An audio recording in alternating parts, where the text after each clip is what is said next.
పూరా లోకల్.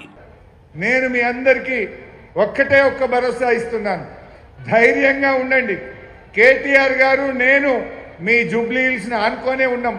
పిలిస్తే 10 నిమిషాల్లో మీకు అండగా మేముంటాం, మీ దగ్గర వచ్చి నిలబడతాం. సునీతమ్మకు కుడి చేయిగా ఎడమ చేయిగా అండదండలుగా ఉంటాం. కార్యకర్తలకు మీకు ఏ కష్టం వచ్చినా, ఏ ఆపద వచ్చినా, ఏ అవసరం వచ్చినా, మీరు ఒక్క మెసేజ్ పెట్టినా, ఒక్క పిలుపుకు కేటీఆర్ గారు, నేను, తలసాని సీనన్న మేమందరం కూడా మీకు అందుబాటులో ఉంటాం. ధైర్యంగా ముందుకు పోండి, ఎవరికి భయపడాల్సిన అవసరం లేదు. ఇది బీఆర్ఎస్ పార్టీ, మనకు ఉద్యమాల నుంచి పుట్టిన పార్టీ. మనకు ఉద్యమాలు కొత్త కాదు, పోరాటాలు కొత్త కాదు. మరి ఆ పోరాట స్ఫూర్తితో, ఉద్యమ స్ఫూర్తితో మన కేసీఆర్ గారి నాయకత్వంలో మనందరం కలిసి కట్టుగా మాగంటి సునీతమ్మ గారిని గెలిపించి కేసీఆర్ గారికి బహుమతిగా ఇవ్వాలి. ఇది మనందరి బాధ్యత. వచ్చే నెల రోజులు కలిసి కట్టుగా పనిచేద్దాం. మీ దగ్గర పనిచేయడానికి వచ్చిన కార్యకర్తలు, రాష్ట్ర స్థాయి నాయకులు మీతో భుజమానించి పనిచేయడానికి, మీతో కలిసి పనిచేయడానికి, మీ సూచనల మేరకు బస్తీల్లో పనిచేయడానికి వచ్చారు. మీ చేతి కింద మీ సహాయ సహకారాలతో పనిచేస్తాం తప్ప మీ మీద కానే కాదు. ఎందుకంటే ఈరోజు కాంగ్రెస్ పార్టీ మొత్తం క్యాబినెట్ను, మంత్రుల్ని అందరినీ దించారు. మరి ఆ సమయంలో మనము కూడా కలిసికట్టుగా బీఆర్ఎస్ కుటుంబ సభ్యులం అందరం కలిసి మాగంటి సునీతమ్మ గారిని గెలిపించుకోవాల్సినటువంటి అవసరం ఉంది.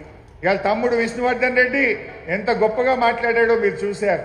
తాను ఒక ఎమ్మెల్యే అభ్యర్థి, పీజేఆర్ తనయుడు, కానీ నేను సునీతమ్మకు తమ్ముడిగా, ఆ పిల్లలకు ఒక బాబాయిగా నేను అండగా ఉంటా, సునీతమ్మను గెలిపిస్తా అని గొప్ప మాట చెప్పారు.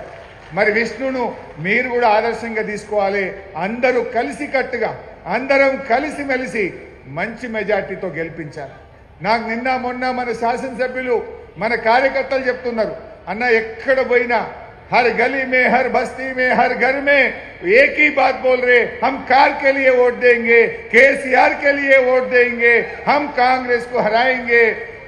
हाइड्रा मुर्दाबाद की बात हर घर में सुन रहे, हर बस्ती में सुन रहे बोल के जो लोग अपने कार्यकर्ता, अपने लीडर मुझे बता रहे थे। मुझे पूरा भरोसा है, जीत तो पक्का हो गया। अब बात एक ही है, कितना मेजॉरिटी आने वाला है, कितना मेजॉरिटी से हमारा अपने सुनीतम्मा जीतने वाला है। सो मेरे एक ही गुजारिश है, हैदराबाद में सबसे बड़ी मेजॉरिटी से, सबसे बड़ी मेजॉरिटी से सुनीतम्मा को जिताना चाहिए।